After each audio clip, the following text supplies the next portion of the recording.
Happy Friday. I'm CBS 8 meteorologist Vanessa Paz. Hope you're all enjoying your weekend, getting out there and taking advantage of all that vitamin D that we've been spoiled with.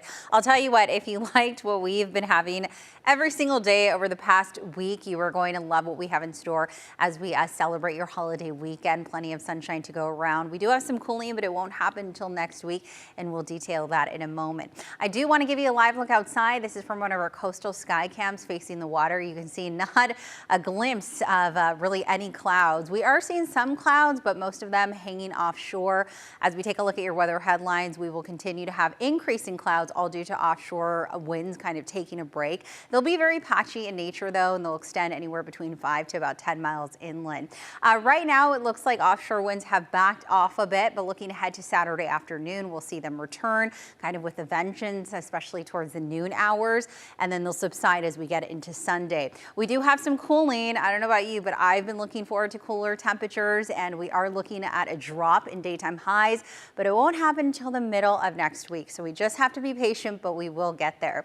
As far as current temperatures go, we woke up pretty brisk this morning, especially for those areas that are wind sheltered. For example, at Ramona Airport, they recorded 30s. As of right now, we're seeing a little bit of warming, 41 degrees currently, mostly low 50s across the coastal communities. We're sitting in the 40s, high 40s for those neighborhoods that hug the 15 corridor.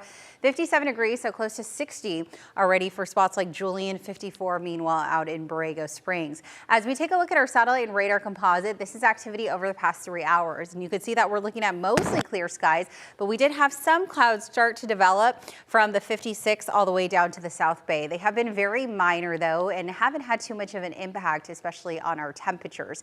Winds are subsiding, so this same time yesterday we saw an uptick in winds still out of the northeast, and right now they're calming down. So that's going to allow a lot of those clouds to move in, especially later on tonight into tomorrow morning.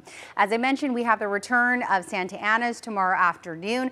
Winds will peak anywhere between 30 to 40 miles per hour or so, likely not enough to trigger a wind advisory, but it looks like peak winds will be tomorrow afternoon around the 5-6 o'clock hour. Isolated gusts could be anywhere between that 45-50 mile per hour range or so. As we take a look at your 7-day forecast, subtle daily changes for most of our microclimates. We'll stay in this pattern of mid to low 70s all the way through next week. But take a look at the daily highs for the inland valleys. We'll go from the 80s, shooting down about 10 degrees or so by the time we get to the middle of next week. So that's a cool down that I was mentioning. We'll drop down about 10 degrees or so.